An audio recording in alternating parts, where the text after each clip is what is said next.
E weche mamoko mopogore kod siasa en ywaruok mantiere kind jopuonj madongo mag kuonde tiego tije lwedo kaachiel gi migawo mar somo mochung'ne kuonde tiegruok omenyo deko maneno e chwalo omenda ne skunde kod jopuonjre gino michichgo ni nyalo rocho somo poni ok orang mapiyo. Jagoro mongirore migawo mar somo Esther Muoria matwa kod jofwambo lero ni midhiero mar omenda nitie kuonde duto mak mana ni gitemo kar nyalogi. Nyaka sani oyangore ni kata hola pok ochopo ne jopuonjre mag TVET kodong' dwe achiel to thoth gitieko tiegruok mokwongo ma higani. Judith Omondi ntiere kod mathoth. Fire is being lit by people who are not responsible. Jagoro maongirore migawo mar somo Esther Muoria oseyo moko kuom jotelo mag kuonde tiegruok mag tije lwedo ma pacho ka manyo wuok oko mar seyo tende kuom podho mar TVETs ma jopuonj madongo golie koni mienjo. E twak ma Muoria obedo godiochieng' ma kawuono oyie ni pesa samoro deko mak mana ni kaka jatelo otemo kendo kaka nyoro ne otwak kod jatend migawo mar somo mondo mi gilalre wi kaka omenda mar hola mano help chopo ne jopuonjre mag TVET. Since yesterday, I've been struggling together with the CS to be able to avail the help that has not been released as yet.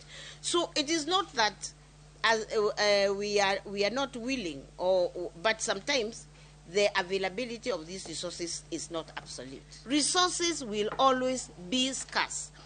So yes, there are times that we will not be having all the resources that we need to allocate to the students, and that it is not even enough anywhere, even in our homes. Kuom dweche osebedo kaliekore wach mabende oketa yanga kod riwruok mar jopuonj madongo mag TVET ni thoth jopuonjre we skunde wach ma Muoria owito oko kendo yango ni chakre higa mar 2023 nengo mar somo e TVET osedok piny kipimo kod higni ma okalo. This is normal with the space with training, because if we are talking about the fee that is payable to the by TVET students, there is the household space. There's a household part of it, part of the fee payment. And what would happen is that probably, especially now that there is a lot of kiangazi in Kenya currently, there could be a bit of a problem with parents and students therefore being able to meet that part of the payment. And therefore, the dropping out could be as a result of that space.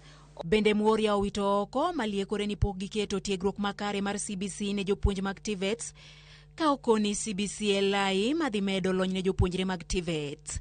TVET training has now been modularized. TVET reforms have been here with us since 2018.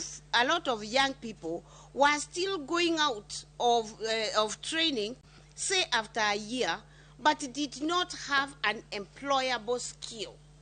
You have been in school for almost a year, but you still cannot be employed. We have just trained about 1,500 solar installation technicians. We have only trained them for a month, I think a month and a half. Those technicians are the ones that we are using now, because we have an MOU with KCB to solarize all our institutions. Judith Omondi, Ramogi TV.